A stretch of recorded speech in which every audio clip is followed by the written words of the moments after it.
muchas gracias por la invitación y por esta posibilidad de mudarme de mesa por un compromiso previo que tenía, pero me trato de adaptar un poco a la temática de esta primera mesa. Y de alguna manera voy a comenzar contándoles cómo registramos o qué registramos desde el Programa contra la Violencia Institucional de la Defensoría General de la Nación. En principio trabajamos con 4 fuentes de información. La primera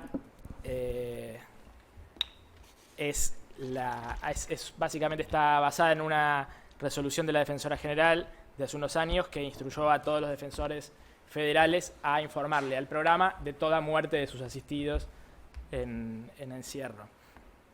Entonces, esa es, si se quiere, la fuente de información más institucionalizada, que es la interna.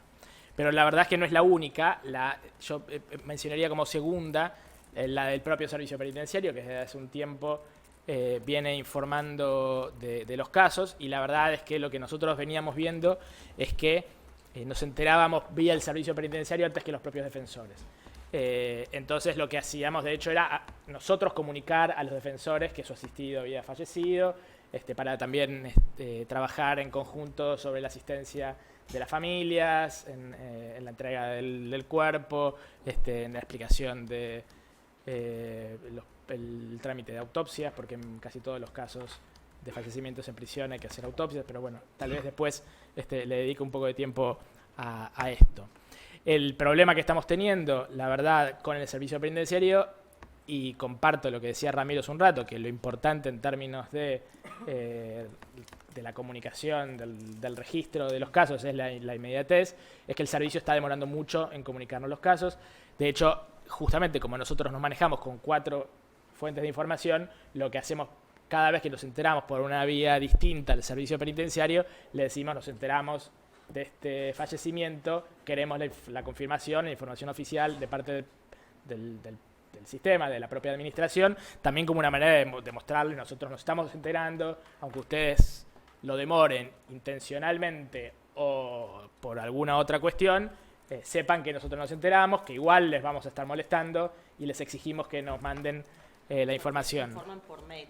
Nos informan por mail, es un mail que nos mandan en conjunto a la Procuración Penitenciaria, al Programa contra la Violencia Institucional, a la Comisión de Cárceles también de GN y a Procuin, del Ministerio Público Fiscal. Esos mails empezaron a fallar mucho.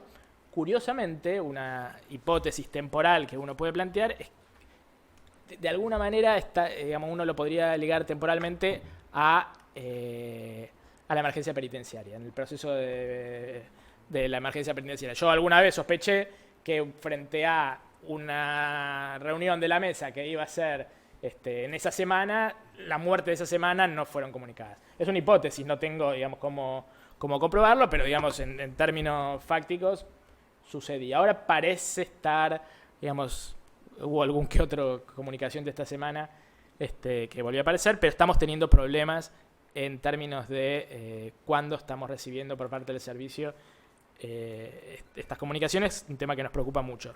Las otras 2 fuentes son las de los propios presos, que nos llaman muchas veces para decirnos sacaron muerto a un compañero y ahí empezamos a hacer el chequeo. Y la cuarta fuente son los propios familiares de los detenidos, que está Andrea acá, que son muchas veces ellas quienes nos avisan. Entonces, estas serían las 4 fuentes de información. Nosotros creemos que tenemos esta información universal, es decir, que no tenemos cifra negra en el Servicio Penitenciario Federal. Nosotros también registramos fallecimientos en vía pública por parte de fuerzas de seguridad, pero ahí no tenemos un registro universal, ni tampoco hasta ahora hemos tenido la pretensión de hacerlo. No es que si vemos una noticia nosotros lo registramos, sino que nos manejamos con quien nos requiere, quien nos envía información, cuando la información entra de manera formal al programa.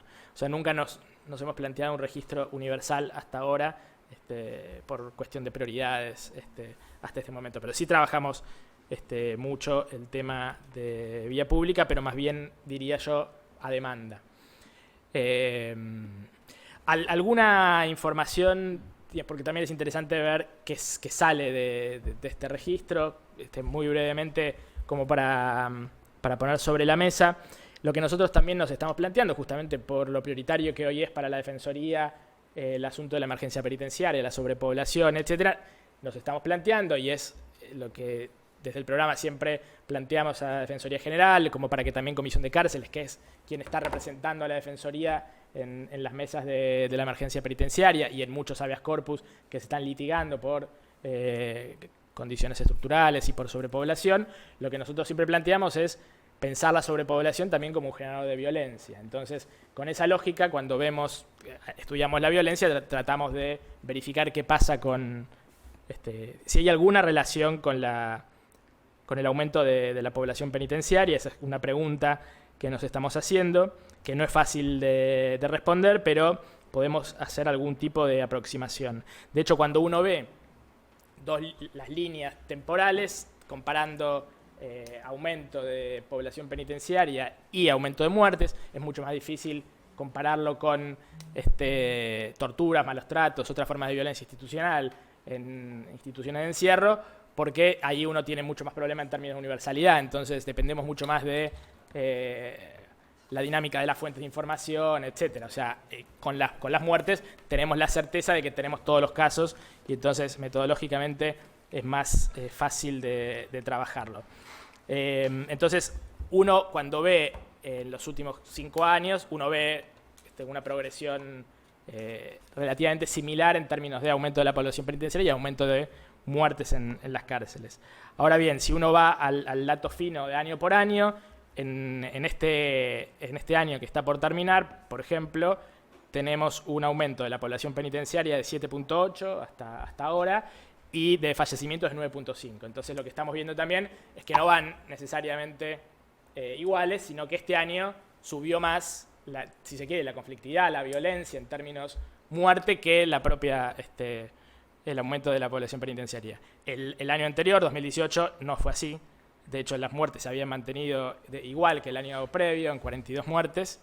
Este año fueron 46 muertes hasta ahora, con lo que nos queda un mes y medio, con lo que uno, extrapolando, podría llegar a un incremento aún mayor. El año pasado aumentó 12,6% de la población penitenciaria, y solamente, se mantuvo estable la cantidad de fallecimientos. Pero sí, en 2017, ahí fue un año parecido a donde, incluso peor, porque la población penitenciaria aumentó el 8,14% y los fallecimientos el 16,66%, es decir, el doble. Entonces ahí uno ve un distanciamiento en estas dos líneas, si uno las quisiera comparar. También hicimos el ejercicio de ver la tasa de muertes por cantidad de internos en el sistema penitenciario federal, y la verdad es que es escalofriante.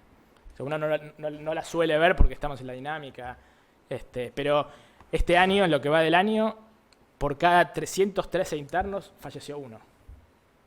Es escalofriante. O sea, si uno lo compara, obviamente, con el exterior, es claramente incomparable. Esto muchas veces se ha hecho el ejercicio de comparación, pero digamos, cuando uno ve el número concreto, es tremendo. Y en 2017 fue todavía peor, fue de 282. Es decir, cada 282, que fue, digamos, de los últimos años, uno de los peores. Bueno, el 2012 fue el peor año de los últimos, donde hubo ahí una gran conflictividad en el Servicio Penitenciario Federal.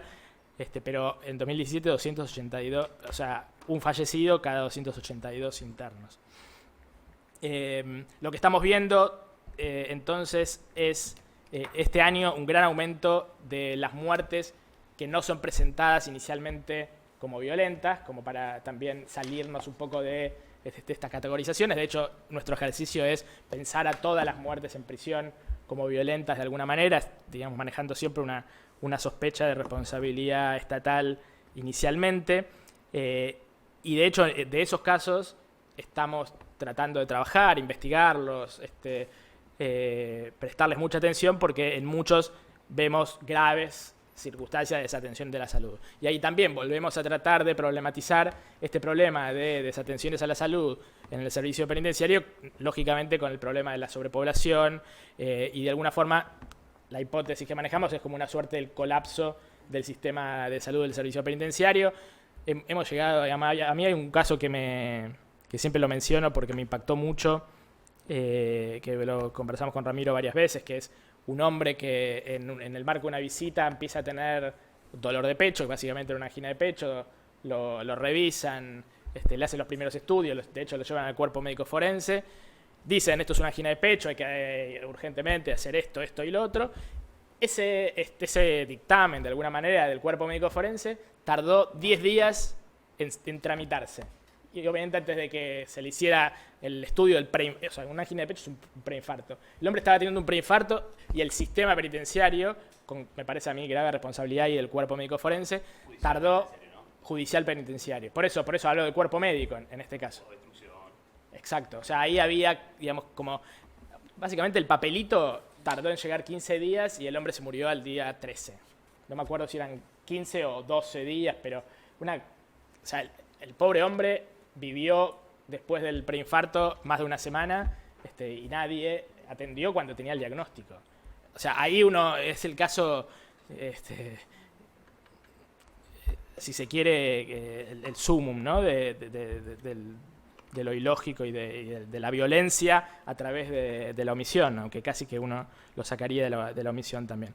De todas formas, más allá de que lo que vemos este año es un gran crecimiento de este tipo de muertes, también vemos, si comparamos, especialmente si vemos los centros, los complejos penitenciarios de metropolitanos, que es donde más muertes hay, aparte por la cantidad de detenidos que hay, tanto en Cava como en Ezeiza y en Marcos Paz, vemos un incremento en los 3 casos de las muertes eminentemente violentas, o sea, las que no hay ninguna duda que son, digamos, por peleas entre internos, por incendios, por ahorcamientos, digamos, no muertes, entre comillas, naturales.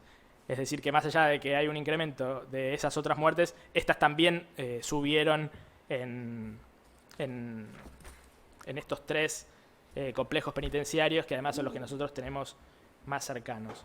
Más allá de que en Ezeiza bajó la cantidad de muertes. O sea, las muertes que bajaron este año en Ezeiza subieron en Marcos Paz y en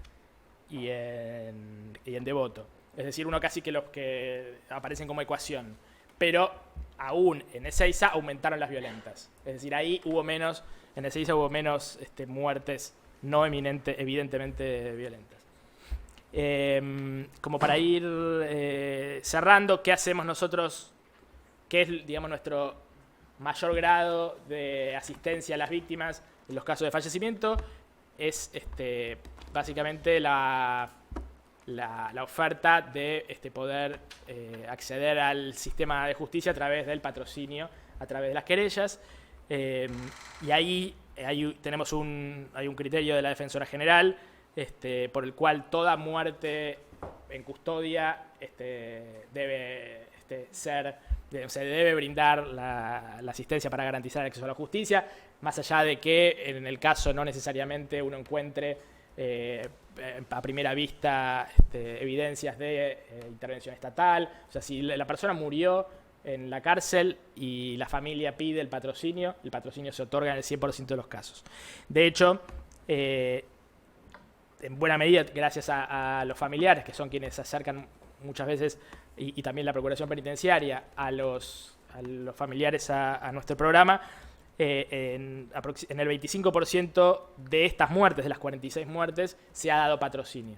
O sea, vinieron a requerir patrocinio de los 46 casos de muertes que van en este 2019, 11 familias, alcanzando prácticamente el 25%. Entonces, cuando se da el patrocinio lo ejerce, digamos, no el programa contra la violencia institucional, sino el programa de patrocinio de víctimas, conocido vulgarmente como de querellas, pero desde el programa seguimos trabajando en términos de el acompañamiento, asistencia a las familias. Acá está justamente Patricia Soray, que es la trabajadora social del programa, que es quien tal vez más se involucra en esta temática y probablemente pueda participar en la mesa que viene, donde se va a abordar con más detalle qué es lo que se puede hacer y qué es lo que se hace en este aspecto. Bueno, tenía algunas cosas más, pero creo que ya estoy medio corto de tiempo. Tal vez como para mencionar algo que se había dicho antes, uno de los obstáculos en términos de... O sea, la querella, yo estoy convencido de que aumenta la factibilidad de éxito en la investigación penal en un contexto de gran impunidad. No quiere decir que cuando haya querella no haya impunidad, pero hay una mirada. La Defensoría tiene un equipo especial en la Ciudad de Buenos Aires que también litiga en el área metropolitana, es decir, en todo el sistema federal del conurbano y en la Ciudad de Buenos Aires, que es un equipo especializado. Y después, como no tenemos esos equipos hasta ahora en las provincias, ahí participan los defensores federales. Y bueno, ahí la verdad es que también se complica más porque no son especializados en querellar, son abogados y abogadas que están haciendo defensas y al mismo tiempo tienen que querellar. Tenemos muchas veces problemas de compatibilidad, de encontrar funcionarios que no tengan conflictos de intereses. Bueno, es todo un tema. Pero ahora se han concursado a partir de la ley de víctimas las defensorías de víctimas. Entonces se supone que cuando eso esté funcionando deberían las defensorías de víctimas en cada una de las provincias, las defensorías federales, lidiar con estos casos con una mayor eficacia. Pero entonces lo que decía es, con las querellas ganamos si se quiere, en contralor, en impulso, en lucha contra la impunidad, pero uno de los obstáculos que también enfrentamos es que en muchas unidades, cuando la muerte se provoca por una aparente pelea entre internos, denuncian o presentan el caso ante la justicia local. Y eso nos saca del camino. La Procuración Penitenciaria suele pedir la federalización del caso, nosotros también acompañamos eso, pero ahí vemos prácticas que aún obstaculizan más digamos, la posibilidad de contar con alguna eficacia en términos de investigación judicial. Con esto cierro, así no me demoro más. Gracias.